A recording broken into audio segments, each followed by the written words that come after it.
The sound came first. Not the explosion, not the grinding of Soviet-era steel against Afghan stone that had outlasted three empires and showed no particular interest in accommodating a fourth. The sound that cut through the smoke and the dust and the pre-dawn darkness of the Korangal Valley at 4:47 in the morning was the sound of silence where a scream should have been. The T-55 did not aim. It moved. 62,000 pounds of armor following the geometry of a road that had been a path before it was a road, and the wall that stood in its way had been built from whatever was available in 1987 and had survived on stubbornness alone. When the track found the foundation, the wall's stubbornness ran out. The concrete came down in sections. First the upper course of mud brick, then the reinforced lintel, then the foundation stones themselves displaced by momentum that had no interest in negotiating. The dust rose in a column that caught the last of the stars. Petty Officer Second Class Tessa Cole went down hard. The concrete found her at the knees and below with the particular indifference of things that are simply heavy, and the weight of it was absolute in the way that only geological weight is absolute without anger, without intention, without any quality that might allow you to argue with it. Chief Petty Officer Holt Briggs was 12 feet from her when it happened. He spun at the sound of the collapse with his M4 indexed and his body already running the threat assessment his training had made automatic. He found the dust cloud. He found the rubble. He found two boots visible beneath 400 pounds of broken concrete toes pointing upward, completely motionless. Every man on that team had heard the sound of someone going down under debris before. Every man on that team knew what came next, the cry that the body makes when it needs to communicate damage to anyone close enough to respond raw and involuntary and beyond suppression. Briggs waited for it. Commander Ryan Garrett, 30 meters north, had broken stride at the sound of the collapse. He was already calculating. Casualty. Likely severe. Extraction window narrowing. His mind moved through the variables the way 22 years had trained it to move fast sequential without sentiment getting into the machinery. He waited for the scream too. Senior Chief Gareth Wade at the northeast corner of the courtyard did not move at all. He stood with his back against the remaining wall and looked toward the dust cloud, and his expression was not the expression of a man encountering something unexpected. It was the expression of a man who has been carrying a particular moment in his chest for 6 years and has just felt it arrive. HM1 Callum Fenwick was moving before anyone said his name. 40 feet of broken ground covered in the time it takes most people to process what they're looking at. His aid bag already open at the outer pouch, his hands knowing their business before his mind caught up with the situation. He dropped to his knees beside the rubble. Then the radio came alive. Not screaming, not the broken transmission of someone in shock, breath gone, coherence gone with it, a voice, clear and level and controlled, belonging to someone who seemed impossibly by every known measure of what a human body can do when 400 pounds of concrete is resting on its legs to be simply present, alert, functional. Briggs. The voice of Tessa Cole reached every earpiece on the team at once. Hostile element moving north. You're 11 o'clock. Single vehicle track marks toward the secondary road. That is your priority, not me. Move. Nobody moved. For 3 full seconds, 3 seconds that would be reconstructed and argued over and returned to many times in the months that followed, every man on that team stood motionless in the pre-dawn dark and listened to a woman pinned beneath a collapsed wall direct their tactical response. Garrett said quietly and without inflection, "You heard her, Briggs. Move." And the mission continued around the one member of the element who could not move with it. Fenwick stayed. That was the job. He pressed his hands against the largest piece of concrete and understood immediately that he could not shift it alone. He looked at what was visible of Tessa's legs and began the rapid assessment that would determine everything that happened next. He was professional about it. His hands were steady, and in the back of his mind, beneath the training and the protocol, something had already snagged on a detail. Something small that didn't fit. He filed it for later and went to work. "Cole," he said, low, leaning close. "Talk to me." Her voice came back without pause. "Both legs, right worse than left. Sensation intact in both feet, so vascular is probably preserved. I was standing when the impact came, lateral force, not axial. No spinal involvement. A breath controlled and deliberate. Don't give me morphine." Fenwick blinked. I need to stay oriented. Whatever is moving out there, I need to hear it." A beat. "Tell me what you need from me." He looked at the rubble above her legs. He thought about the adrenaline that was certainly moving through her system right now, and what it was masking, and for how long it could reasonably mask it. He thought about shock. He thought about the golden hour ticking, He thought about the detail he'd filed. "Stay still," he said. "Stay conscious. Keep talking to me." "I can do that," she said. And then without any seam in her voice, she shifted back to the radio channel. "Garrett, if that vehicle makes the secondary road, you lose it for 40 minutes. You have a 6-minute window from my position." "What's your call?" Wade at the northeast corner turned his head a fraction. His expression did not change, but something in his eyes in the ambient blue of pre-dawn carried a quality that would have been difficult to name accurately. Grief and pride occupying the same space simultaneously, the way two things can share a space when they belong to the same source. He had known Frank Cole for 11 years. He recognized the voice. 48 hours before the wall came down, F.O. Blessing had smelled of diesel exhaust and instant coffee and the institutional dust that accumulates in structures that have been temporary so long they've stopped remembering what they were meant to be temporary for. The briefing room held 6 men and 1 woman, and a folding table covered in maps and intelligence summaries that were as intelligence summaries in this theater typically were between 2 and 4 days behind the situation they described. Tessa Cole stood at the back. She was 5 feet 4 inches tall and weighed 118 pounds. Her hair was brown, pulled into a low bun with a regulation hair tie the color of the surrounding mountains. Her eyes were the blue-gray of winter sky, the kind that records everything and reflects back nothing in particular. She had arrived at F.O. Blessing 6 hours earlier on a rotary wing out of Bagram, carrying a standard aid bag and a service record that described her as a Navy corpsman, HMHM, 4 years of deployment experience, consistently high. Evaluations sound medical judgment in austere environments. The men in the room had read the service record. They had formed conclusions. Commander Ryan Garrett stood at the head of the table. 47 years old, SEAL Team 4 Task Unit Kunar. He was built like a question, slightly forward-leaning, perpetually in the process of assessing with the quality of stillness that comes not from calm but from the continuous practiced suppression of restless energy. Gray at his temples, a 2-inch scar along the jawline that he'd long since stopped thinking about. He had been in these mountains in 2009 and again in 2011, and he had carried both of those visits back with him, the way certain men carry their own history invisibly but with weight. He looked at Tessa Cole the way he looked at every attached specialist who arrived without his direct request. Thoroughly. Professionally. Without warmth, though, not without fairness. Chief Petty Officer Holt Briggs sat at Garrett's right. 34 years old, demolitions specialist, physically large, in the way that specific training produces not the kind of large that comes from a gymnasium, but the structural kind, as if his frame had been rebuilt around a different set of load-bearing requirements. He had served with Garrett's element for 3 years and trusted Garrett's judgment on most things. This was not most things. "With respect, Commander." He wasn't looking at Garrett. His eyes were on Tessa. "We're taking a field medic into the Korengal." "Courseman," Garrett said. "Different word," Briggs said. "Same question." Petty Officer First Class Marcus Kowalski, 29 Communications, said nothing. He moved his gaze from Tessa's face to her hands to her boots and back to her face in a single sweep that lasted under 2 seconds and communicated a thorough assessment without requiring words. HM1. Callum Fenwick. The team's primary medical asset studied the table with the focused attention of a man who has decided that the safest place to direct his eyes is nowhere near anyone else in the room.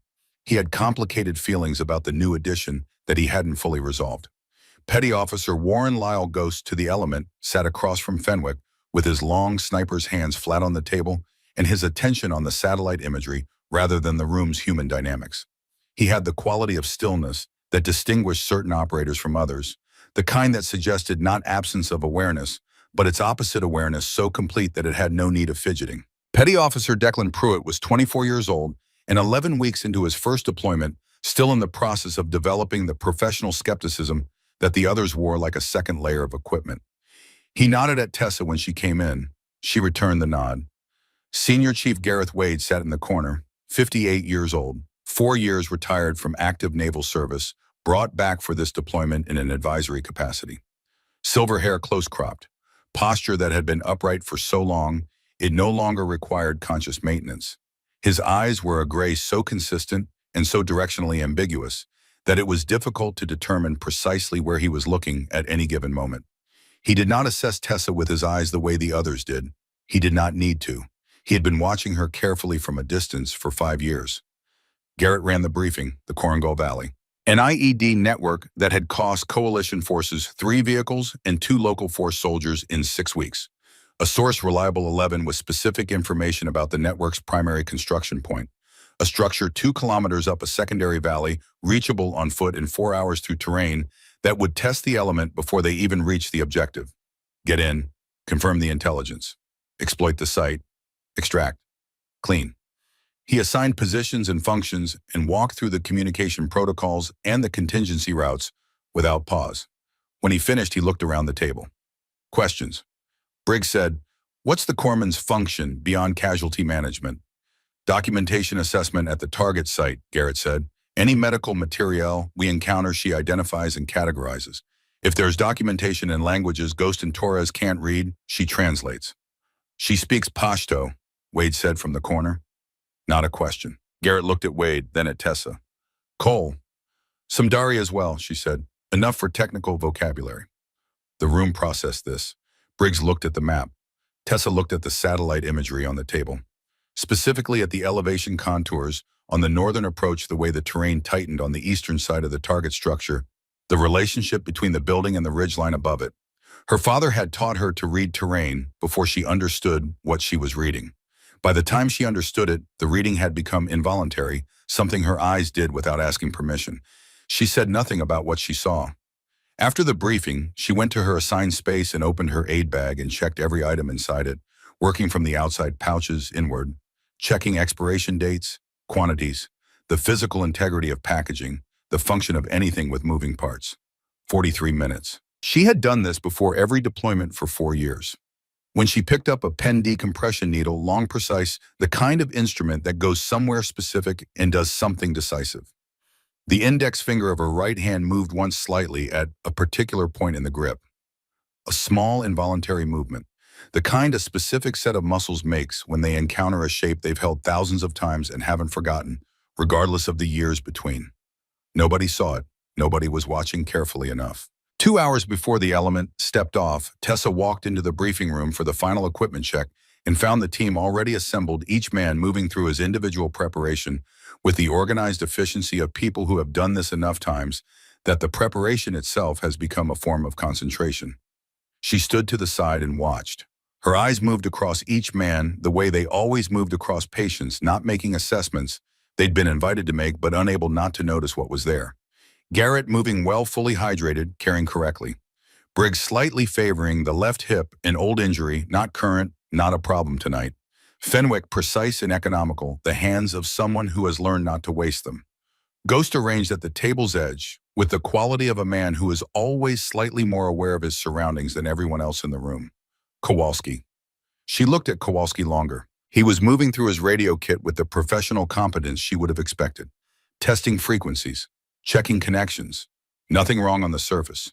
But his color was off in a specific way, the flush along the back of his neck, the slightly elevated respiration rate for a man standing still, the particular dullness behind his eyes that could be mistaken for ordinary morning fatigue, and was not. She crossed the room. "Sir," she said to Garrett. He looked up from the map. "Kowalski, I need 2 minutes." Garrett looked at Kowalski, then at her. Something in his face was skeptical without being dismissive. "Go ahead." She moved to Kowalski and worked quickly.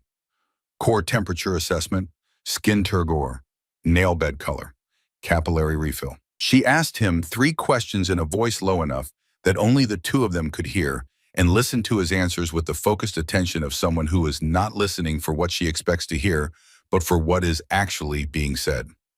Then she straightened and looked at Garrett. "Heat exhaustion stage 2. He's significantly behind on fluid replacement from yesterday's movement. His core temp is at the threshold. If he maintains high exertion for 4 hours at this altitude in the current ambient temperature, there's a real probability of transition to heat stroke somewhere in the approach window." She held Garrett's gaze. "If that happens at the target site or on the return route, you have a casualty requiring immediate evacuation. That changes the mission profile entirely." Briggs looked up from his demolitions kit. Garrett looked at Kowalski. "Marcus?" Kowalski held the look for a moment. Then the argument he'd been building internally dissolved because she was right, and he could feel that she was right, had been feeling it since the previous evening without wanting to name it, attributing it to altitude and dry air and the particular exhaustion of acclimatization. "Yeah," he said. "Okay, yeah. 60 minutes of IV fluid replacement," Tessa said. He'll step off with everyone else. Briggs set down the item he'd been checking. He picked it back up. He said nothing, but something in the angle of his attention had shifted. She went to establish the IV. She worked without theater. Fluid bag line cannula. First try. Flow rate set and checked. She stepped back and looked at her watch, and there was nothing in her posture or her expression that suggested she expected acknowledgement. Wade in the corner watched over the rim of his coffee cup. The cup had gone cold an hour ago. He hadn't put it down. He was thinking about a phone call made at 11 o'clock at night in October 2007, about a voice on the other end of a satellite phone connection that he would never hear again except in his own memory, where he heard it with a clarity that had not diminished in 6 years. About 6 words spoken in that call that had organized the following 6 years of his life. Be there when the time comes. He set the cold coffee down. He said nothing. They stepped off at 2 in the morning, 6 figures moving through darkness that was not quite total stars in a density that cities never allow the mountains visible as black shapes against a slightly less black sky. Cold that was thin rather than wet, the cold of altitude, each breath marginally less satisfying than the last. Tessa moved third in the column between Garrett and Fenwick in the position of a protected asset, flanked by experienced operators, removed from the most likely angles of contact. It was where Garrett had put her, and she went there without comment. She moved in it as though she understood the geometry. This was what none of them had factored into their assessments. She did not move like someone in a protected position. She moved like someone who knew how to use one, who understood where her field of observation was most valuable from that specific point in the column, how to move without disrupting the collective rhythm, what each variation in Garrett's pace and posture ahead of her meant, and how to respond before the response became conscious. She responded to every hand signal immediately, not after a fraction of a second of processing lag. Immediately. Her body received the information and acted on it the way bodies act when the response has been encoded below the level of thought in the deeper registers where muscle lives. Garrett noticed. He filed it and kept moving. At the 2-kilometer mark on a narrow traverse along a rock shelf above the valley floor, Declan Pruitt's right foot found a patch of loose shale that the darkness had made indistinguishable from solid ground. He caught himself mostly, but his right hand shot out against the rock face, and the friction opened a gash across the base of his palm, and he pulled it back, and the blood was black in the starlight. He made no sound, but the columns stopped the way columns stop when anything happens at any point in them, and Tessa was already moving toward him before Garrett completed the hand signal to hold. She worked in the dark without a light, found the injury by touch, assessed it by feel, cleaned it, covered it with a self-adhesive dressing. She unrolled by feel in under the time it would take most people to locate it with both eyes open and a headlamp. 90 seconds. Column moving again. Briggs directly behind her as they resumed watched her hands as she secured the last edge of the dressing. He made no comment, but the calculation running in his head had acquired a new variable, and the outcome was shifting. The target structure appeared in ghost scope at 416. His voice came through the earpieces as barely a voice at all, the lowest useful volume stripped of everything except information. 2 stories. Generator power. At least 6 individuals inside and outside maintaining patterns consistent with security rather than occupation. Their equipment was wrong for Taliban plate carriers, optics, communication hardware. These men were being paid by someone with access to a supply chain that the local insurgency did not possess. Garrett stopped the element. He made the adjustments the intelligence required. Ghost went wide to establish his overwatch position on the elevated ground to the west. Briggs and Garrett would take the structure directly. Fenwick and Kowalski held support. Tessa went to the southwest corner of the courtyard with a clear sight line to the exfiltration route with orders to remain there. She went where she was told. She watched the courtyard while the assault element moved into position. She kept her M4 indexed and her breathing even, and her attention on the sight lines she'd been given, and she thought about the dog tag against her chest, the weight of it familiar as her own heartbeat. She had been wearing it for 6 years. She had been carrying what it contained for the same amount of time. A little longer, she thought. Just a little longer now. The assault took 4 minutes and 17 seconds from breach to consolidation. 5 of the 6 individuals inside were detained or neutralized. The 6th had gone through a north-facing window in the structure's upper floor and was now a different category of problem. The intelligence recovery was solid. A laptop, 3 external drives, documentation in 2 languages, a manifest of materials that was on first inspection, not the kind of manifest that belongs to a bomb-making network. Tessa was moving toward the structure to begin the documentation assessment when the sound reached her. A grinding. Low and mechanical and wrong in a way that took a half-second to categorize and then landed with complete clarity. She turned north. The T-55 emerged from the darkness at the end of the approach road without lights, moving at the pace of something that knows it doesn't need to hurry.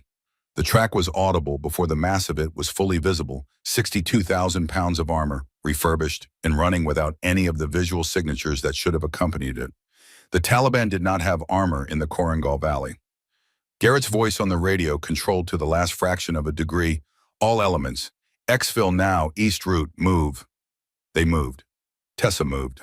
She was running, not sprinting, running smart, covering ground efficiently, managing her reserve, and she was reading the geometry of the situation, the vectors of movement, the space between where she was and where she needed to be when the wall to her left shuddered. The T-55's track had not aimed at her. It had moved along the line of its own momentum, and that line passed through the foundation of a wall that was 30 years old and made of what was available, and what was available was not equal to what came against it. There was a concussive sound, a wall of displaced air, then weight, the kind of weight that is simply a fact requiring no further comment. Tessa did not scream. Her father had taught her that the sound a person makes under stress is either useful or it isn't, and that there is a way to know the difference before you make it, and that training is what fills the gap between the impulse and the response with something purposeful. She had internalized this at 17, and her body had not forgotten it. She registered the impact. She registered the weight across both legs and the character of the pain, severe bilateral, the right side significantly worse. She conducted the rapid self-assessment she had conducted on other people hundreds of times and now conducted on herself with the same clinical focus, circulation to both feet present, spinal involvement negative, vascular compromise not immediately apparent, consciousness intact. She pressed the transmit button. Briggs, hostile element moving north. You're 11 o'clock. Single vehicle track marks toward the secondary road. That is your priority. Not me. Move. 3 seconds of silence. Then Garrett. You heard her. Briggs, move. The radio filled with the sounds of the mission continuing without her. She looked up at the stars. She breathed. She waited for Fenwick. He arrived the way he always arrived, faster than the terrain permitted, with his hands already in motion. He coordinated with Kowalski and Declan to shift the largest piece of concrete, which required Kowalski's full body weight, in a section of rebar that Fenwick had identified and commandeered in one motion. The concrete moved by inches. Enough. He went to work. Bilateral trauma confirmed. Right tibia and fibula both fractured. Left fibula cracked. He applied SAM splints in the dark with the efficiency of someone who has done this in worse conditions, checked pulses below both injury sites present, which was the thing that mattered most right now, and secured the dressings. She made no sound while he worked. She kept her breathing in its controlled pattern and kept her attention on the radio traffic and on what she could still influence from the ground, which was more than Fenwick would have expected and less than she needed it to be. When he finished the initial stabilization, he sat back on his heels and looked at her.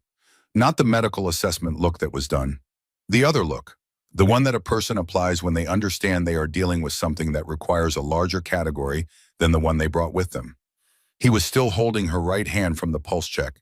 He had been aware of what he was feeling for the last 3 minutes, and he had been deciding what to do with it. The calluses were specific, not the general diffused callousing of physical work, not the particular callousing of someone whose hands are constantly in medical gloves, handling instruments, doing the work of a corpsman. These were concentrated, at the base of the right index finger, along the lateral surface of the thumb, across the center of the palm at a location that Fenwick recognized with the certainty of someone who has felt it before on specific hands belonging to specific people who do a specific thing. This was the callousing of a rifle shooter, not an occasional one, someone who had spent years with their right hand in the same grip, applying the same pressures, making the same microscopic adjustments, until the tissue had rebuilt itself around the requirement. He set her hand down. Tessa looked at him.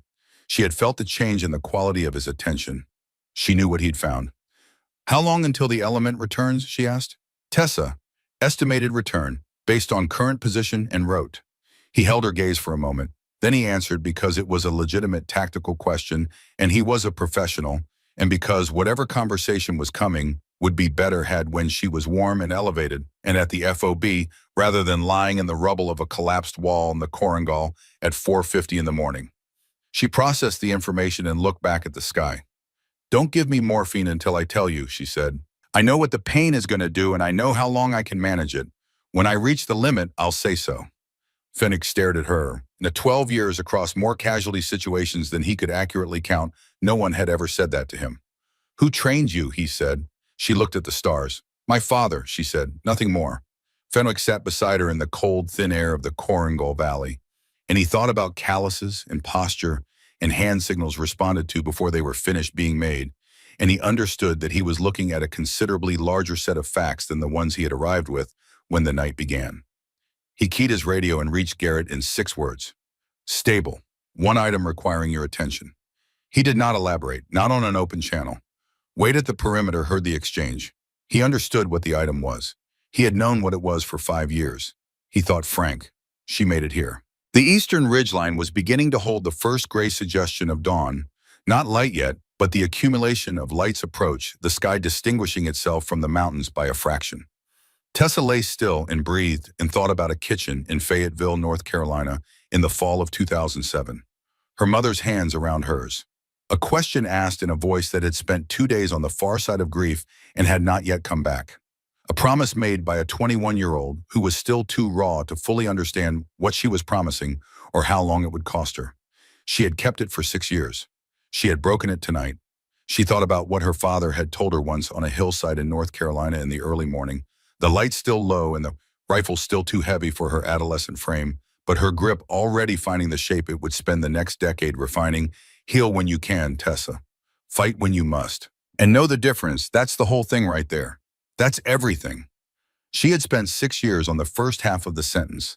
Tonight had been the second half. She thought that he would have understood. They carried her out of the Korengal on a litter that Kowalski and Declan built from rifle slings and a section of aluminum framing stripped from a window shutter in the target structure. It was not designed for comfort. She did not comment on it. She watched the terrain moving past above her rock and early sky and the last stars surrendering to gray, and she breathed in the controlled pattern that her father had taught her when she was 14 and that her body had never forgotten. The medical station at FOB Blessing smelled of antiseptic and the metallic residue of a space that has processed blood often enough for it to become part of the ambient chemistry. Under proper lighting, the damage was clearer and more specific than field assessment had allowed. Right tibia and fibula both fractured through. Left fibula cracked but not displaced. Bad and likely to be bad for some months to come. Not catastrophic, which was the word that mattered. Fenwick worked systematically as he always worked. When he reached for the morphine syringe, Tessa shook her head. Not yet. The pain. I know the pain. Her voice was even. I'll tell you when. He set the syringe aside and made a notation in his field record and did not argue. He had learned in 12 years that the battles worth having with patients were a specific category, and this was not in it. She picked up the tablet Declan had placed on the table beside her and opened the satellite imagery of the secondary valley and began working through it with the focused attention of someone who understands that having broken legs does not diminish the utility of a functional mind. Fenwick watched her for 30 seconds. Then he went outside to find Garrett. He found the commander at the eastern perimeter, standing in the early light with the particular stillness of a man thinking through a problem larger than the information he currently possesses. Fenwick gave him the medical summary: first fractures, stabilization, evacuation timeline. Garrett listened and asked 2 precise questions and received 2 precise answers. Then Fenwick told him about the calluses. He was specific. He described exactly what he had felt, exactly where, and what that specific pattern indicated in his experience. He did not offer interpretation beyond the medical observation. He placed the fact in front of the commander and let the fact stand on its own weight. Garrett looked at the mountains. How certain, he said. Certain enough to tell you, Fenwick said. Garrett nodded once. Fenwick went back inside. And Garrett stood in the early morning light, thinking about the way she had moved on the approach route, how she had responded to hand signals, how she had carried the M4, how she had gone to the southwest corner without the hesitation of someone being placed somewhere for the first time. And he thought about a service record that was clean in the specific way that service records are clean when someone has taken deliberate trouble with them. He went to find Wade. Wade was on an overturned ammunition crate outside his quarters with coffee that had actually been hot when he poured it. He watched a bird work its way along the top of the perimeter wall with the absolute confidence of something that has correctly assessed its own safety. Garrett sat on a second crate. He did not begin where the conversation was actually going. He had learned that certain conversations close off if you arrive at their center directly. "Tell me about Frank Cole," he said. The bird reached the corner of the wall and dropped out of sight. Wade watched the place where it had been. "Delta Force," he said, prior to that 30th Special Forces Group. He was operational for 16 years, and he was in my assessment after 28 years in this community among the three most capable operators I encountered in that time. He drank his coffee. "We overlapped in 2001 and 2002 in the early Afghan campaign, 2 rotations together. In 2007, he was back in these mountains, and I was elsewhere, and then he was nowhere." His file is heavily redacted. It would be. Why? Wade set the cup on his knee. Because the work he was doing in the final period of his service was the kind that doesn't get recorded in easily accessible formats. Source cultivation, threat network analysis, extended presence in denied areas. He paused. Frank was intelligent in ways that exceeded the expectations of his position, and that made him useful to some people and inconvenient to others. That combination over time creates a specific kind of vulnerability. Garrett heard the shape of something in that. He didn't pursue it yet. "His daughter is in my element," he said. "I know." "You don't appear surprised." "I'm not." "Gareth." Garrett's voice held the specific patience of a man who has decided to wait for the answer that is actually being offered rather than the one he thinks he wants. "She has the hands of a long-range shooter. She moves with operational training that doesn't appear in her record. She speaks Pashto. She responded to tactical hand signals last night before the signals were complete."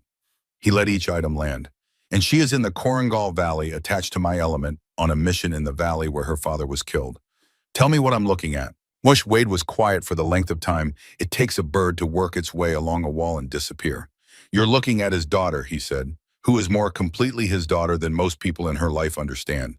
He placed the coffee cup on the ground beside the crate. "Frank taught her to shoot from the time she was 10 years old. Every weekend, he was home, every period of leave. He was on a range with her or on a hillside with her, teaching her what he knew, and then teaching her more than he knew because she absorbed it faster than he anticipated." He paused. "By the time she was at UNC at 19, she was shooting at distances that would have drawn serious attention in a professional context. Frank knew that. He was specific about what he taught her and why. Why the corpsman role with that background? Because the corpsman role is genuine," Wade said. "It's not cover. She is an exceptional medic. That's real. That's her. That's 6 years of commitment to the work." Frank raised her with the belief that the ability to sustain life was the foundation on which everything else should be built. She took that seriously. A pause. "But she is also more than the role, and she is here for reasons that are hers to explain." Garrett held the silence for a moment. "She's a risk to this mission. She is the reason this mission may mean something considerably beyond its tactical objective." Wade stood. The morning light showed the depth of the lines in his face in a way that the pre-dawn hadn't. "That's my assessment, for whatever it's worth to you." He went inside. Garrett sat alone on the ammunition crate and thought about Frank Cole and the Korangal, and a daughter with shooter's hands who had arrived in this valley at this moment, and all the space between those facts that he couldn't yet fill. His radio crackled. The intelligence cell. And what the voice on the radio said changed the shape of the morning completely. The source, designated Reliable 11, had made contact at 00740. The individual the intelligence community called Scorpion, originally assessed as an IED network bomb maker, was moving now on foot along a known transit route in the secondary valley, heading northeast. He would cross an open feature, a dried riverbed 40 meters across, no cover, in an estimated window of 30 to 40 minutes. After that, he would be in complex terrain, and the window would close. Garrett assembled the element in the briefing room. Ghost's right shoulder had taken shrapnel during the extraction. Fenwick had assessed it that morning. The assessment was not negotiable. The shoulder could not support the sustained extension required for precision engagement at meaningful distance.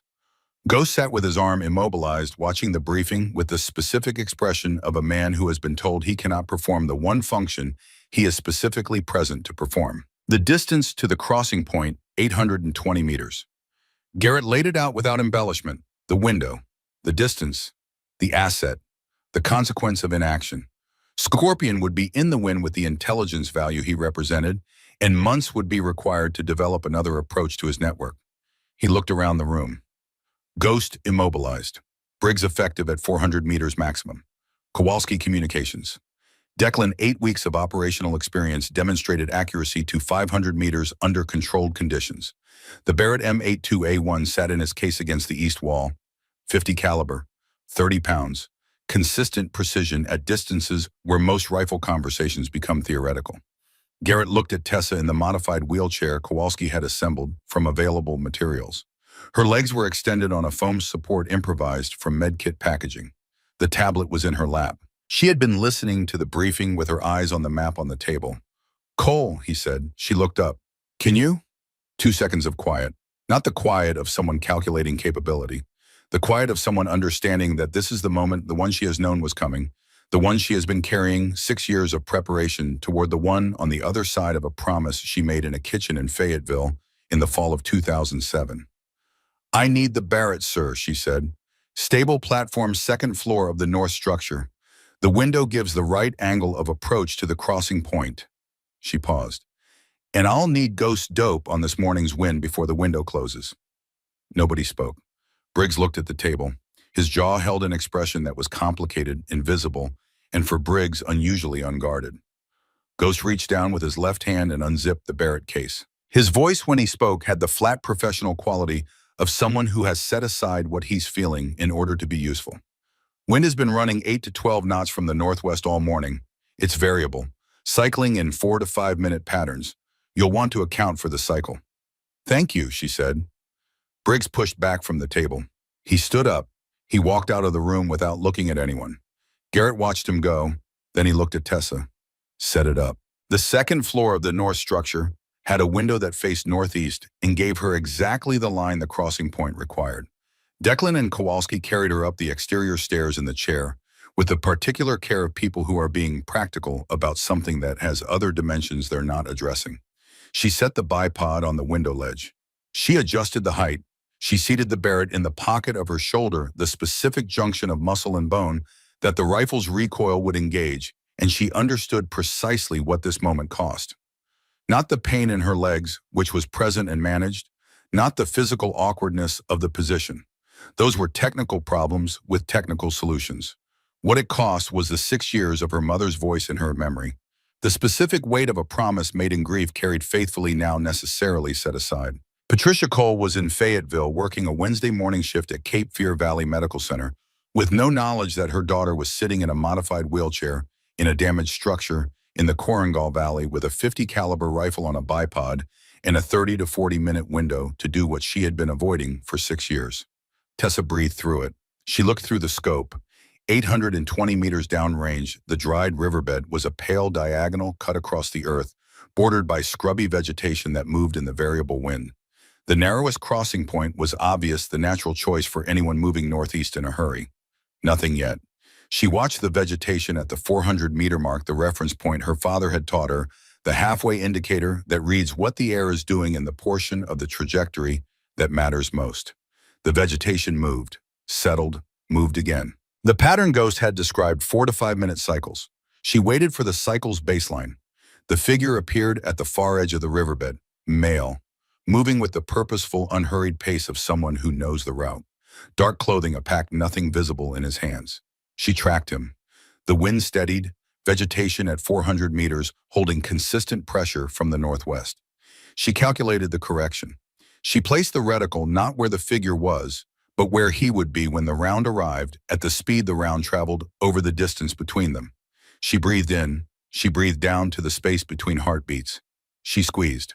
The Barrett fired with the absolute authority of 50 caliber at full charge, not violent, but total, a force that moves through the skeletal system with the finality of something that does not negotiate. She managed the recoil the way she had been taught. She stayed in the scope. The figure was still moving. The wind had shifted 3/4 of the way through its cycle earlier than the pattern had predicted, and the correction she had applied had been correct for the wind that had existed when she read it, and not quite correct for the wind that existed when the round made its decisions. She had missed left by 18 inches. She did not react to the miss. No flinch, no sound, no visible change in posture or breathing.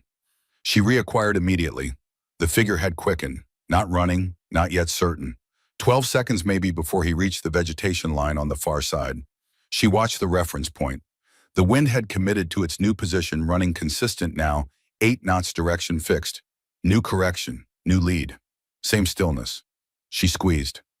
820 meters downrange on a dried riverbed in the secondary valley of the Korangal, the man who had been building devices designed to kill people stopped moving and did not move again. Kowalski had the spotting scope. The silence after his confirmation was the kind that fills a room when a room's understanding of its situation has been fundamentally revised. She lowered the Barrett from her shoulder. She looked at the window ledge. She breathed. Her right hand. She looked at it, the way it had found the grip. The absolute habituated certainty of each finger settling into its position without instruction, the way water settles into the specific shape of whatever holds it. She heard footsteps on the stairs. Briggs appeared in the doorway. He had walked out of the briefing room because there are moments when a man needs 30 seconds outside of a room, and this had been one of them, and he had taken them without apology. He had stood in the morning sun and had a conversation with himself that covered certain things he had said in the last 48 hours, and what those things meant in light of what he had just watched this woman prepare to do. He had picked up the Barrett case from beside the table. He had carried it up the stairs. Now he stood in the doorway and he looked at her, at the rifle on the bipod, at her hands, at the face that had not changed expression, through a miss and a correction, and a second shot at 800 plus meters from a chair with 2 broken legs. "Where'd you learn?" he said. "My father," she said. He nodded. The nod contained a revision of position that the words around it did not directly acknowledge, which was entirely consistent with how Briggs handled such things. "He taught you well," he said. He went back downstairs. Garrett came to her room that afternoon. He came alone, which was deliberate. He sat in the chair across from her cot, which was deliberate. And he began where the conversation actually was, rather than approaching it indirectly. "The third external drive," he said, and he set the intelligence summary printout on the table between them. She looked at it, picked it up, read it. He watched her face while she read. He had 22 years of experience distinguishing between the face of someone receiving new information and the face of someone receiving confirmation of what they already knew. Tessa Cole's face as she read through the summary was the second kind. She reached the bottom of the page. "Hargrove," she said, not a question, not surprise. Recognition specific contained the sound of a name that has been sitting in a particular mental folder for a long time. "Rear Admiral Clifton Hargrove," Garrett said. "Deputy Assistant Secretary of Defense for Special Operations Acquisitions. Oversight authority over contracting and procurement for the Special Operations Command. Access to program budgets, operational scheduling, deployment parameters for units in this theater." He paused. "Including 3 days ago, our operational schedule." The generator outside ran its even rhythm. "The T-55, she said, was not Taliban." "No," she said, "I know." The weight of those 2 words, the specific weight of "I know," spoken by someone who has been knowing it for longer than the conversation implies, landed in the room and stayed. "Cole," Garrett said carefully, "was there something you should have told me before this mission began?" She looked at the printout, at the name on it. Then she reached up and unclipped the dog tag from around her neck and held it in her hand, the flat, worn steel rectangle that she had worn against her skin for 6 years, that she had carried through 4 years of Navy service, and every deployment and every security clearance interview in which no one had thought to ask the right question.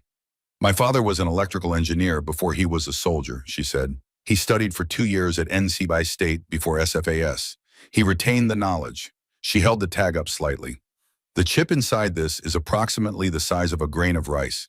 It sits between the steel layers. He put it there the week before he deployed into this valley in October 2007. She paused. "It contains everything he collected over 8 months of source cultivation and threat network analysis. Everything he found and documented and organized and could not transmit through any official channel, because by the time he understood what he had found, he also understood that the official channels were compromised." Garrett held very still. "He sent the information about the chip's existence to Wade," she said, "in a letter along with a file of the documentation he could send safely. Wade received it after my father died. I read it in 2008. She set the dog tag on the table between them. "The chip contains the financial records, the contract documentation, the sourcing analysis, the chain of decisions that shows how a specific rear admiral directed specific equipment through specific channels to specific buyers who should not have had access to it. And it contains the operational scheduling analysis that shows how information about my father's mission in this valley was compromised in the 72 hours before his departure." The room was very quiet. "Your father didn't die in combat with a hostile element," Garrett said. Not a question. Arriving at it. The after-action report says he did, she said. The report was produced by a chain of reporting that passed through the oversight authority of the man whose name is on that printout. She spoke precisely without elevation, the way a person speaks when the sentences have been formed and reformed many times in private over many years. My father was killed because he had found something that Hargrove could not afford to have found upon.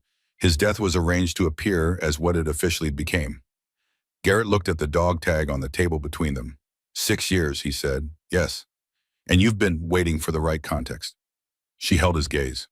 Alone, I am a corpsman with a grieving daughter's story and a piece of metal. No standing, no credibility within any reporting structure that Hargrove's authority touches. The chip doesn't become a case until it lands inside a context that makes it undismissible. She paused. A SEAL element that has independently recovered intelligence connecting Hargrove to a PMC contractor operating in this theater, combined with a physical attack on a U.S. service member that can be traced to a coordinated action from that same PMC that is a context. The implications assembled themselves in Garrett's mind in the specific way that large things assemble when you suddenly understand their shape. The T-55, he said, was his, she said. And when a rear admiral coordinates a private military vehicle to eliminate a Navy corpsman attached to an elite naval special warfare element, he generates a chain of authorization and documentation that connects him directly to the action. In a context where the underlying evidence already exists, she let the silence do its work. I needed him frightened enough to move. I needed the move to be unambiguous. And I needed to be here with people of sufficient standing when it happened. Garrett sat with this for the length of time it required. You put yourself in the Korengal as the mechanism, he said. I came to the Korengal as a corpsman doing her job, she said. What else I was doing simultaneously was a secondary function. Cole, his voice carried something that was not quite reprimand and not quite the T-55 could have killed you. Yes. You had no guarantee that the outcome would be what it was. My father had no guarantee either, she said. He understood the risk profile had changed before his final mission. He went anyway, not because he didn't value his life, because he had made a calculation about what was more important than his personal safety at that specific moment. She looked at the dog tag. I made the same calculation. The difference is that I'm here to tell you about it. Garrett stood. He went to the window and looked at the mountains that held the light differently at every hour of the day and were currently holding the late afternoon version, which was the version that made them look oldest. He stood with his hands at his sides and said nothing for long enough that the silence became a kind of speech. One more question, he said, not turning around. Sir, Wade, he specifically requested assignment to this task unit. He requested it 6 weeks before you were attached to this element, before the planning cell had finalized the unit assignment, before anyone outside senior coordination knew this unit would be operating in Kanar. He turned. How did he know you would be here? Tessa held his gaze. He didn't know, she said. He made sure. Garrett went still. He has been making sure of things like that since 2008, she said. Since he read my father's letter and understood what it asked of him. He didn't follow me through my career. He preceded me, identified the junctions where I would need someone present, and arranged his own presence at those junctions before I arrived. She paused. I didn't know for the first 3 years. When I understood what he was doing, I contacted him. We reached an agreement. He maintained the channel, a contact at NCIS, through a former colleague now in federal law enforcement outside any reporting structure that touches Hargrove's authority. He verified it twice in 2010 and 2012. It remained viable. She looked at the dog tag. I am here because my father asked Wade to be present when the time came. Wade made sure the time could come. Garrett looked out the window at the mountains. Your father asked a man to spend 6 years of his retirement engineering the conditions for this moment, he said. My father knew Wade, she said. That was enough. The PMC element came at first light the following morning. 2 vehicles, multiple dismounts. Moving on FOB Blessing from the eastern approach with the deliberate confidence of a force that possesses information about the objective's defensive layout. The same confidence Garrett recognized immediately as the T-55 2 nights prior. Information that had not come from local sources. Information that had come from somewhere much closer to the people in this building.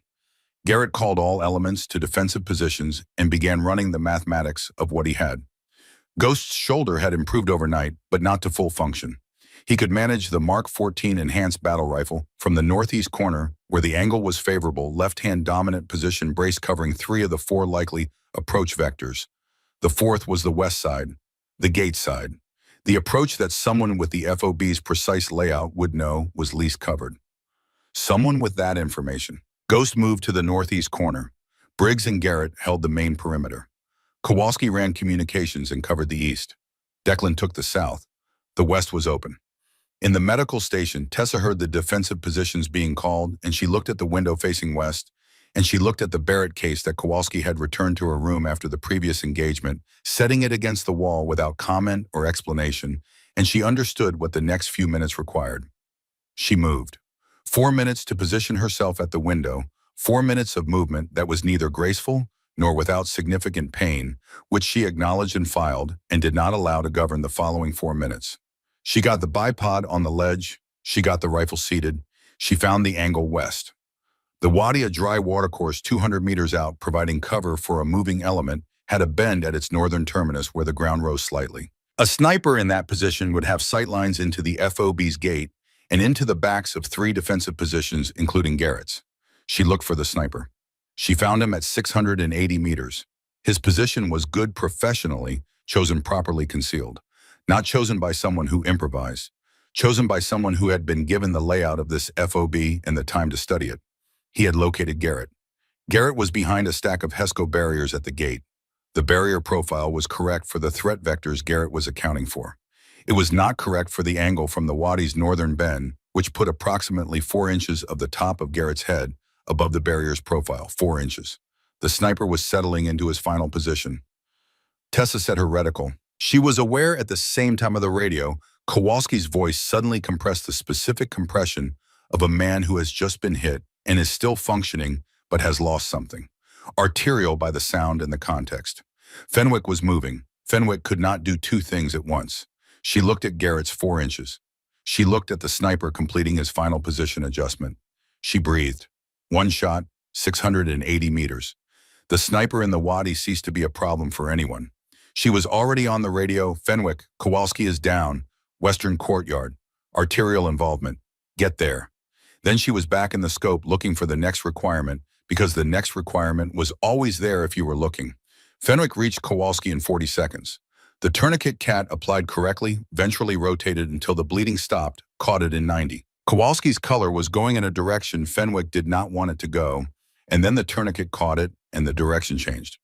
Fenwick looked up from the assessment with the specific expression of someone who has prevented something rather than responded to it. Tessa talked Declan through the secondary dressing on a fragment wound to his face while simultaneously holding a sight picture on the western approach. She did this without dividing her attention.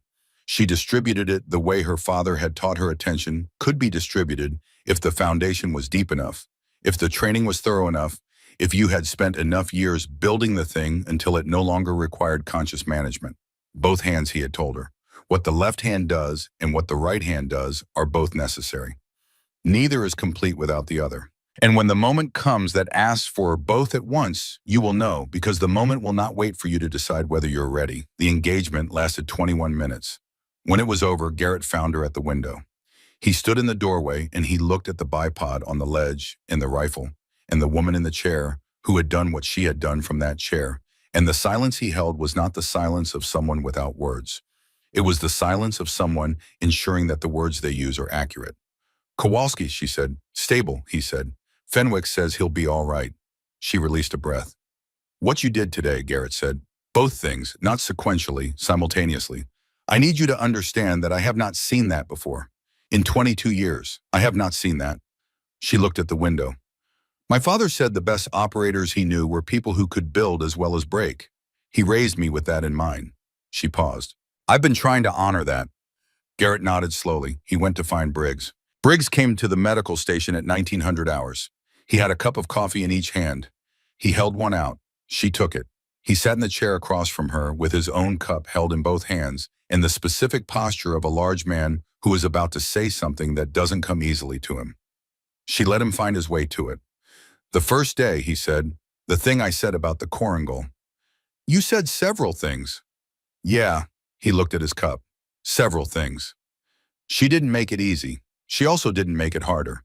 I've worked with attached elements for 11 years, he said. I've seen a lot of people come in from outside and have to figure out where they fit. Most of them took time. He paused. Most of them weren't providing sniper overwatch from a wheelchair with two broken legs, while simultaneously managing a penetrating abdominal wound and coaching a 24-year-old through a facial dressing. Kowalski's wasn't abdominal, she said, brachial, and Declan's dressing was straightforward. He did the work. Briggs looked at her. Something moved across his face that arrived close to the edge of humor without crossing it. Right, so pretty minor situation. I'm saying you don't need to make it larger than it was. I'm saying I was wrong about you, he said, from the first morning. I knew I was wrong when you caught the heat exhaustion on Kowalski. I just didn't know yet how wrong. He set his cup on the floor beside his boot. My father was a corpsman, Vietnam. He came home and he was different in ways he didn't talk about. Ways I didn't understand until I was doing this job myself. He looked at her. He would have liked watching you work today. She was quiet for a moment. What was his name? Gerald, Briggs said. Jerry Briggs, retired E7, died 2004. I'm sorry, she said. Yeah, he said. Me too. He picked his cup back up. Your father. What was he like? She looked at the window. The darkness outside was complete and honest. Patient, she said. He was specific and patient in the way that certain people are specific and patient, not because they've decided to be those things, but because they genuinely cannot imagine communicating any other way. He never simplified something that was complex, and he never complicated something that was simple. She paused. He told me once that the most important thing a person could do was to be useful to the people around them. He said that was it, that was the whole thing, be useful. Everything else follows from that. Briggs nodded slowly, the nod of a man receiving something he intends to keep. They finished their coffee. When he stood to leave, he took both cups. He didn't say anything else. Some things are complete without a closing line, and he understood that. At 2200 hours, Ghost appeared in the doorway of the medical station. He had his arm in a sling and the expression of someone who has arrived with a specific purpose and intends to discharge it efficiently. He pulled the chair to the side of her cot and sat in it and looked at her with the same quality of attention she had first noticed in the briefing room, total and unhurried, the attention of someone whose job is to see things clearly and who has been very good at that job for a long time. The first shot, he said, at the crossing point yesterday. I know what went wrong, she said. The wind cycled early. I know you know. He settled the sling more comfortably across his chest. I was watching from the elevated position. I had an independent wind rate throughout. The cycle broke earlier than the morning's pattern had established. It was a genuine variable shift, not a reading error. Any shooter making the same read from the data available would have taken the same shot and gotten the same result. She looked at him. I want you to know that I know the difference, he said, between a miss that comes from poor technique and a miss that comes from honest data. I've built my professional life on knowing that difference. He held her gaze. The second shot was clean. The adjustment was correct, the execution was complete, and the distance and conditions would have been notable for any shooter in any configuration. He paused. You were in a wheelchair, with two broken legs, making a left-to-right conversion on a moving target at 8:20. Another pause. I want you to know that I saw it, and that I know what I saw. She held his gaze. Thank you, she said. He stood up with the economy of motion that characterized everything he did. Your father taught you the right things, he said, whoever he was. He left before she could say anything else. She sat with that for a while. Then she lay back on the cot and looked at the ceiling and felt the dog tag against her chest and thought about the chip inside it, and the 6 years it had been there, and the conversation with Garrett that afternoon, and the fact that the thing she had carried for 6 years was very close now to the hands it needed to reach. Almost there, she thought. She slept. In the morning, Garrett came to her before the FOB was fully awake. He carried 2 mugs and set one on the table beside her cot and sat in the chair without preamble and looked at her with the focused, deliberate attention of a man who has been turning a set of facts over since well before dawn and has arrived at a conclusion he needs to confirm. I need to understand the timeline, he said. Start from 2008. She drank her coffee, set the mug down, organized. I read the file in January 2008, she said.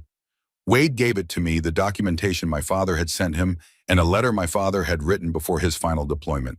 He had addressed it to me, but sent it to Wade because he understood that if something happened to him, The letter needed to go through someone who could provide context and who could be present when I read it. She paused. I sat with it for 6 weeks before I did anything. What did the letter say? She was quiet for a moment, not reluctant, choosing. He wrote it the night before he deployed, she said. 4 pages handwritten. The first part was technical, the chip, what it contained, how to access it. The second was analytical, his summary of the evidence and what it established and what kind of context would be required to act on it effectively. The third was personal. She stopped. Garrett waited. He wrote that he didn't know whether she would ever read it, she said, and that he hoped she wouldn't have to. And then he wrote, I know you. I know who you are and what you're capable of and what you'll do when you understand what you're looking at.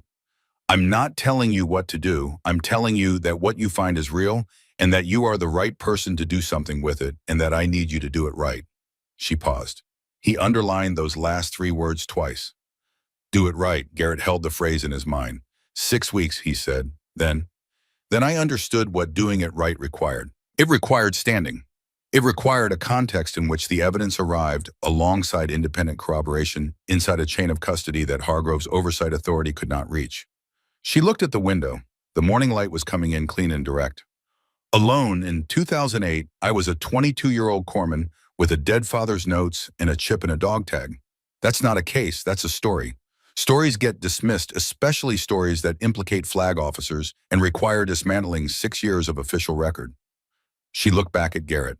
I needed to be in a position where the surrounding facts would find us together, where a SEAL element of impeccable record would encounter independently the threads connecting Hargrove to what he'd done, and where Hargrove, knowing the chip existed and knowing I was in theater, would be frightened enough to move. You used the chip as bait, Garrett said. You shouldn't. Hargrove has known the chip exists since 2007, she said. He received the post-incident report on my father's personal effects. The dog tag was missing from the inventory.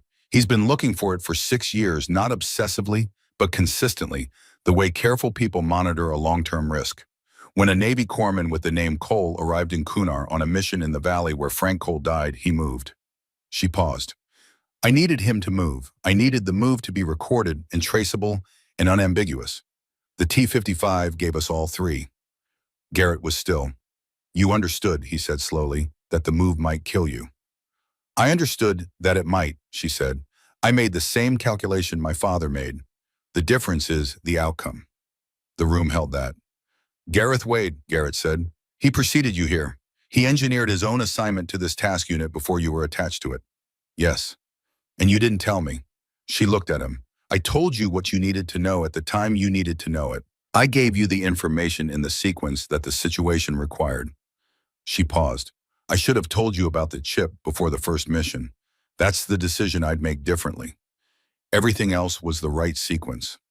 He held her gaze. Then he said, I'm going to need the channel Wade has maintained. I'm going to need it today before we begin the evacuation process. And I'm going to need you to give me everything the chip's contents, the laptop material from Scorpion's third drive, the PMC connection documentation, in a form that can be transferred outside SOCOM reporting structure. Wade has the transfer protocol ready, she said. He's had it ready since 2008. He's been updating it every time he verified the channel. Garrett stood. He looked at the tish deck against her collar. Your father, he said. He trusted Wade with the most important thing he had. My father knew Wade, she said. That was sufficient. He went to find Doc Fenwick. The transfer of intelligence took most of the morning. Fenwick performed the chip imaging with a portable ultrasound scanner in the medical station with Tessa present and Garrett standing in the doorway. The chip held 312 files, 61 megabytes of organized, dated source documentation, the work of 8 months of careful clandestine collection by a man who understood that organization was the difference between evidence and noise. Each file was dated. Each was sourced. Each contained either original documentation or Frank Cole's direct written analysis with specific citations to verifiable external references. 8 months of work organized with the clarity of someone who was building a case for people he would never meet against a timeline he could not predict under conditions he could not control. He had done it right. Fenwick transferred the image to an encrypted drive. The drive went to Wade, who initiated the transfer protocol, a sequence of communications that appeared to any monitoring system as a retired Navy senior chief maintaining a routine correspondence. but that contained embedded within its structure and timing and specific language the entire package of materials, including the Scorpion laptop intelligence and the PMC connection documentation directed to a server at NCIS that existed outside the standard DoD information architecture. The server was accessed by Supervisory Special Agent Raymond Calloway, who had been with NCIS for 11 years, and whose first posting had been with a task force investigating special operations contracting irregularities in 2006 and 2007, who had for 3 years been carrying in the back of his professional awareness the shape of something that had never quite materialized into a case. It materialized now. Through Calloway, the material reached 2 assistant U.S. attorneys in the Eastern District of Virginia, who reviewed it over the following 72 hours and produced a memo that used the word comprehensive 4 times in the phrase sufficient basis for federal action twice and the name Clifton Hargrove 47 times. Tessa didn't know any of this while it was happening. She knew the package had been sent. She knew the channel was viable. She knew the rest was in other hands, which was exactly where it needed to be. She unclipped the dog tag. She held it for a moment. The steel was room temperature. For the first time in years, it had been off her body while Fenwick imaged it, and it had lost the ambient warmth of her skin. She turned it over in her hand, the engraved letters of her father's name, his service number, his blood type, the standard facts that military identification requires. And between the steel layers, invisible to touch the record of what he had found and what he had done with it and what he had asked of the people who came after him. She clipped it back around her neck. It settled against her sternum. The weight was the same as it had always been. The weight would always be the same. But something in the carrying of it had changed the way the carrying of something changes when the thing has completed the purpose it was built for, when it has arrived where it was always supposed to arrive, when the distance between the carrying and the delivery has finally closed. She breathed. Wade found her in the late afternoon. He came alone, which was characteristic, and he sat in the chair beside her cot and folded his hands in his lap and looked at her with the gray eyes that she had learned over 5 years of intermittent contact to read more accurately than most people could. What she saw in them now was the specific quality of a man who has come to the end of a long road and is standing at the end of it and is at peace with what he finds there. He called you the night before, she said. Not a question. 2,300 hours, he said. I was at Fort Bragg 3 weeks from the end of my service. I was in the process of the particular kind of recalibration that comes at the end of a long career, when you hand back a set of responsibilities you've held for 28 years and try to understand who you are when those responsibilities are not what defines you. He paused. The phone rang and it was Frank, and I knew from the way he said my name that this was a call I would not have the option of setting aside. What did he say? He told me about the mission, about the modifications to the parameters in the 72 hours before departure, modifications that originated above the task unit level that changed the insertion route through terrain he assessed as tactically disadvantageous, that had value only to a force with prior knowledge of the route. Wade's hands folded in his lap did not move. He told me he had been running a source for 8 months and that the source had led him to something significant, and that significant intelligence in the wrong context attracts significant opposition. He said he believed the opposition had found him. A pause. He told me about the chip, about the letter, about what he needed from me. And then, he said, Gareth, she's going to do something that costs her something. When she does it, I want someone there who knew me, who can tell her that I would have done the same. Wade looked at the window. The last of the day's light was leaving the mountains in stages the way light leaves things it has decided it liked. He said she is going to be better at this than I ever was. And that's all I ever wanted. The room held that. Tessa looked at the dog tag. 5 years, she said, of making sure. 11 instances, he said, across 4 deployments and 3 duty stations. Small adjustments, most of them the right person in the right communication path, the right assignment request submitted at the right time. This deployment was the largest. He paused. This is the one he would have recognized, the one he built toward. She looked at Wade. What was he like, she said, in the field? Wade was quiet for a moment, with the particular quiet of someone accessing something they keep carefully. He was the kind of man who made other people better, he said finally, not through instruction, through example. The standard he held himself to was so consistent that being around him for any length of time raised your own standard almost involuntarily. You'd find yourself doing things more carefully, more completely, more honestly, because you'd been working beside someone for whom those qualities were simply how things were done. He paused. I served alongside a lot of capable people. I served alongside very few people whose absence left a gap in the world that the world could actually feel. Tessa said nothing for a long time. Then he would have liked you, Wade. He would have trusted you even before he had reason to. Wade looked at her with the gray eyes. He did, he said. That was the point. The evacuation to Bagram took 6 hours by vehicle and by air through the organized patience of medical transport that has done this before. Tessa worked through the transit reading the Scorpion intelligence summaries, building the connections across the framework her father had established, organizing the material she would need to articulate when the formal process required it. Briggs rode in the first vehicle with her. At the transfer point, when the medical team came for the litter, he was at the front of it. He carried it with the careful precision of a man who has learned that strength and care are not opposites. Briggs, she said as they prepared to load her into the helicopter. He looked down at her. Tell Kowalski the tourniquet application was correct. The lateral positioning was slightly high. He'll want to adjust in future applications. Briggs looked at her. You're critiquing his tourniquet technique from a medevac. It's a teaching point. He'll want to know. Something moved across his face that arrived at the edge of genuine amusement. I'll tell him, he said. She was loaded and lifted, and the Korangal Valley fell away beneath her, smaller from altitude, than it felt from inside one fold in a much larger folding of mountain, each fold holding its own history.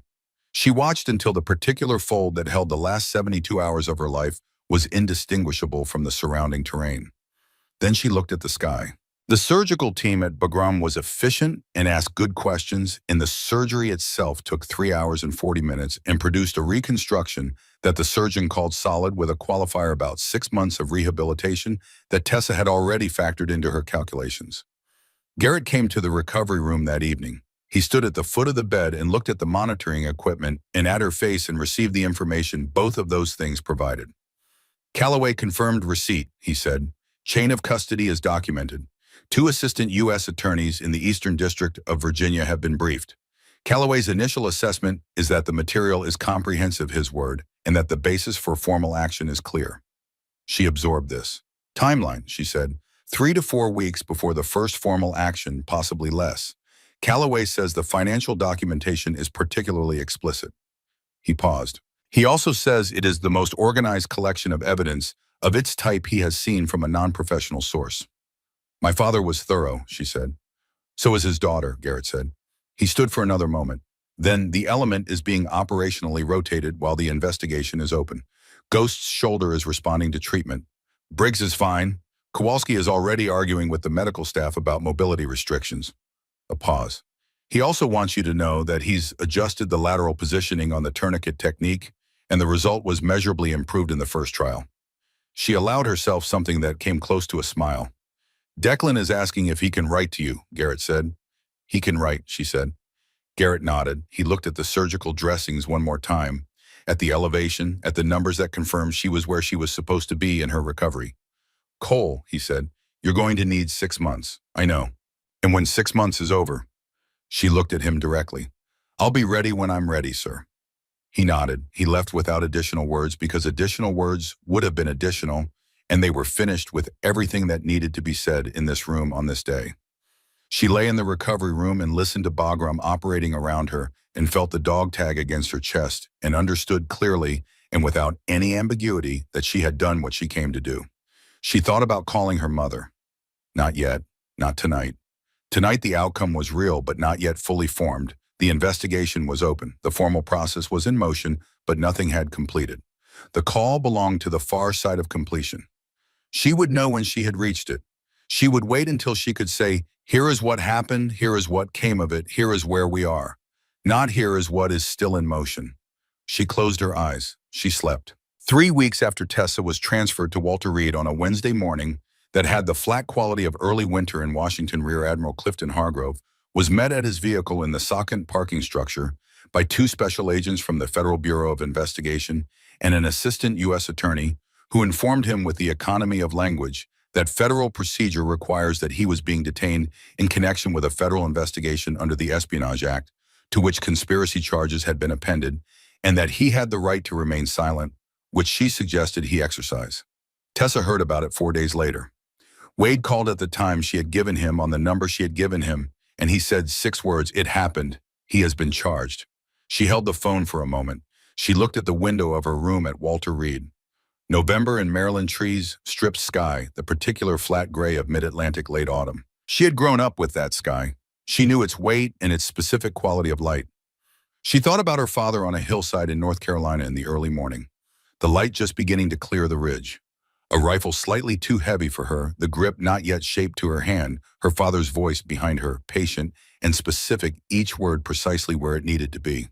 She thought about everything that followed from that hillside. She set the phone down. She picked up the call schedule she had been working on and went back to it. 5 weeks after that, on a December morning, a group of people came to the physical therapy suite at Walter Reed where Tessa was doing the patient, unglamorous work of rebuilding what the Korengal had taken.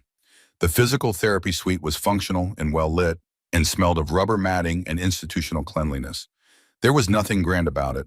There was nothing grand about what was about to happen in it, which was appropriate because what was about to happen in it was not the kind of thing that requires grandeur to be what it is. Garrett was there in civilian clothes that fit him incorrectly. Briggs, who had sent her a handwritten technical note 3 weeks prior, single page, acknowledging the lateral positioning correction and its measurable improvement in subsequent practice, arrived without announcement and stood to the right of the door. Ghost, his right arm still in the sling. He was increasingly impatient with, positioned himself at the edge of the group with the characteristic stillness of a man who is always slightly more aware of his surroundings than everyone else present. Kowalski, his arm bandaged but functional, had written her twice already, specific technical letters asking genuine medical questions, the letters of someone who has decided that understanding the thing that saved his life is worth the sustained effort. Declan, who had written twice as well, and whose letters were less technical and more personal, and in their own way more interesting, stood with the particular straightness she had noticed first in the Korengal, the straightness of a young man deciding who he is going to be. Wade stood apart from the others, which was how he always stood. Garrett spoke briefly. He described the mission and its outcome, and what the formal investigation had established, and what the careers and convictions that followed from it represented. He described the role of each member of the element in producing that outcome. He was precise and specific, and because he was Garrett, entirely without embellishment. Then he reached into the inside pocket of his jacket. He brought out a small, flat object that everyone in the room recognized by shape before they could read the engraving. Steel worn at the edges with the specific wear of something that has been held often by someone who needed to hold it but could not always hold it in the way they wished. The Naval Special Warfare Trident, Frank Coles. Wade had carried it for 6 years. He had pressed it into Garrett's hand the morning of the evacuation from FOB Blessing without words, and Garrett had understood what it was and what its return required and had carried it since then. Garrett crossed the room. He stood in front of Tessa, who was in the wheelchair because her legs were not yet reliable for extended standing, and he looked at her the way he had looked at her when she was lying under concrete in the Korengal at 4:47 in the morning, with the complete specific attention of a man who is making sure he understands exactly what he is looking at before he speaks. He placed the trident in her open hand. "Your father's," he said. "It belongs at home." She looked at it. The trident anchor trident eagle pistol, the insignia earned by the men who had survived the process designed to find their limit. Her father had earned it and worn it for 12 years and died wearing the commitment it represented in a valley in Afghanistan on a mission whose official record was now in the process of being corrected in a federal court in the Eastern District of Virginia. She held it in her palm and felt its weight, which was not large, but was definite in the way that specific things are definite. Briggs came to attention. The posture was complete and immediate, the body knowing the moment's requirement before the mind finished articulating it. His right hand came up and held. Ghost's left arm raised, rendered the salute with the precision that characterized everything he did. 3 seconds. Kowalski rose and held the salute with his bandaged arm, elevated and unwavering. Declan stood straight, the Korengal straightness, and saluted with the clarity of a man who has recently learned what the gesture means from the inside. Wade did not salute. He stood with his hands at his sides and looked at her with the gray eyes that she had learned to read, and what she read in them was the expression of a man who has kept a promise for 6 years and is standing at the conclusion of that keeping, and who is at peace with what he finds there, and who is glad not in an uncomplicated way, but in the way that gladness and grief occupy the same space when they belong to the same source. Tessa looked at the trident pin in her palm. Her jaw tightened. One moment, one specific, controlled moment, in which everything compressed the hillside in North Carolina, The kitchen in Fayetteville, the 6 years of carrying the 72 hours in the Korangal, the promise she had broken, and the reason she had broken it, and what the breaking had produced, and the fact that her father had known she would eventually be here, in this room with this object in her hand, and had said as much in a letter written at 11 o'clock at night, the night before he walked into a valley that would become his last. One moment, then she closed her hand around the trident. "Thank you," she said, "all of you." 6 months later, on a Tuesday morning in April, the light in the classroom at Walter Reed was the light of early spring. Direct and unambiguous, the kind that doesn't flatter anything but doesn't distort anything either.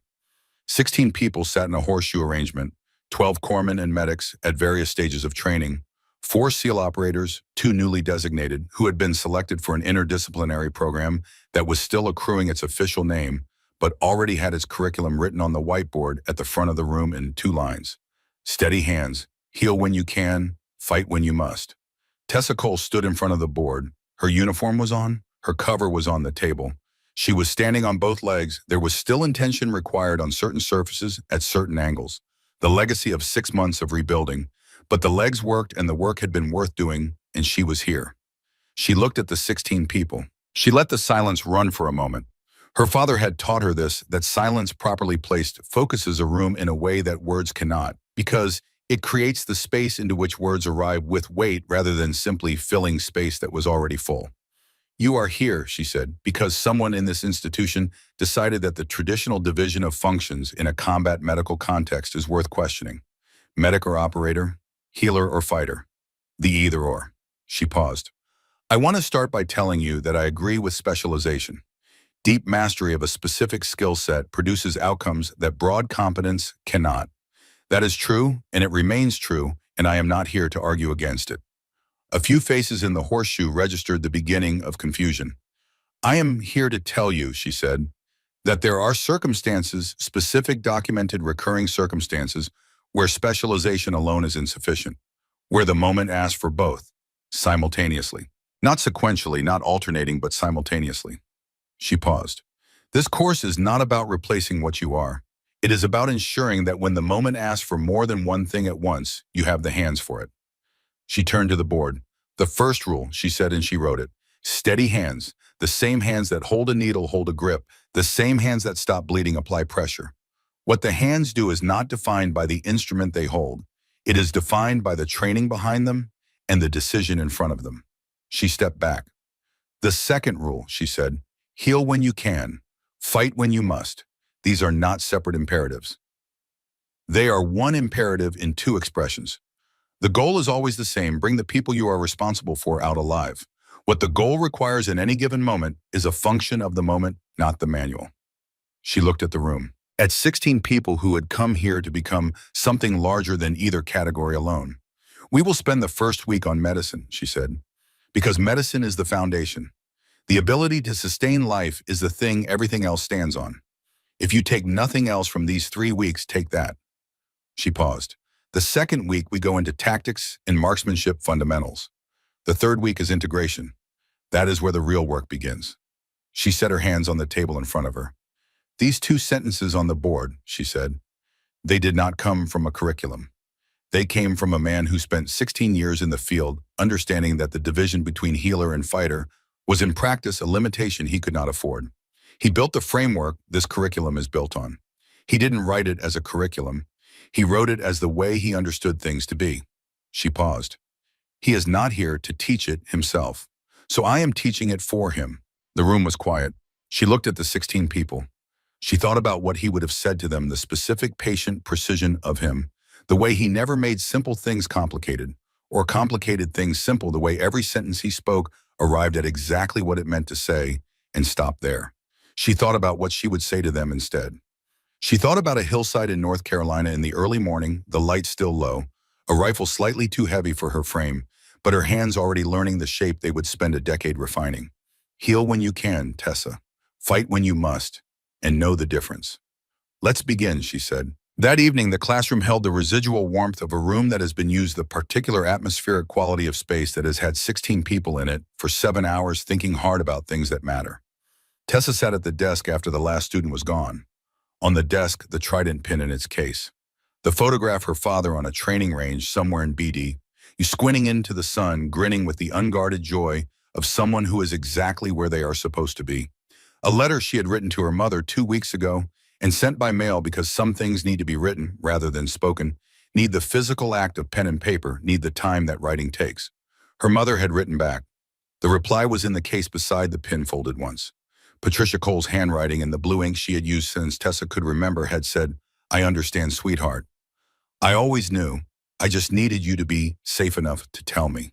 Her father's engraving on the dog tag, her mother's handwriting on the paper, her own hand on the envelope which she recognized suddenly as his. She had learned to form letters watching him write at the kitchen table, and the shape of her letters was the shape of his, and she had never noticed until now, sitting in this room at this desk with his trident pinned 6 inches from her right hand. 3 generations of the same hand. She heard footsteps in the corridor. She recognized the cadence, slightly deliberate, on the left side, the lasting signature of a tibial stress fracture healed imperfectly over a long career. Garrett appeared in the doorway. He looked at the board, at the 2 sentences. He stood in the doorway for a moment and looked at them the way a person looks at something they understand has been worth everything it cost. Then he looked at her. He had said what needed saying in the Korengal and in a physical therapy suite in December, and in 100 small decisions and non-decisions in the months between. There was nothing remaining unsaid between them that required saying in this room on this evening. He nodded once. She nodded back. He left. She sat alone in the empty classroom in the last of the April light, and she breathed 4 counts and hold 8 counts out, and she felt the weight of the dog tag against her chest, which was the same weight it had always been. She looked at the trident pin. She looked at the photograph. She looked at the 2 sentences on the board in her father's handwriting, which was also her own. She picked up her phone. It rang twice. Tessa, her mother's voice carrying 27 years of knowing that specific name. "Hi, Mom. Is everything all right?" "Everything is all right." She looked at the photograph. At her father somewhere on a training range in BDU, squinting into the sun, grinning with the unguarded joy of someone who is in exactly the right place. "I need to tell you something. It's going to take a while." A brief silence. Then without hesitation, without reservation, "I've got time, sweetheart. Tell me." She told it from the beginning. She told it the way her father had taught her to tell anything important, in order without omitting the difficult parts, because the difficult parts were where the meaning lived. She told it all the way through without rushing and without softening beyond what honesty could bear, pausing when her mother needed time and continuing when her mother was ready. The room outside the window went fully dark while she talked. The campus lights of Walter Reed appeared. Beyond them, the ambient glow of the city that had held her for 6 months and was holding her still. When she finished, her mother was quiet for a moment. "Then he would be so proud of you." Simple, direct, the only sentence that contained everything. "I know," Tessa said. And then, because it was also completely true, "I know, Mom." They stayed on the phone for another hour. Her mother talked about the garden in Fayetteville, which had come through the winter without significant losses, about a colleague at the hospital whose daughter had just been accepted to nursing school, about the small continuing facts of a life being lived in a specific place by a specific person who was glad to be there. Tessa listened. She talked. She was wholly present to the conversation in a way that she had not been wholly present to anything personal in a long time, because for a long time being wholly present to the personal had required setting aside the other thing, and the other thing had always required her attention, and now it was in the hands it needed to be in, and the attention was available. When they said goodnight, she sat for a while in the quiet room.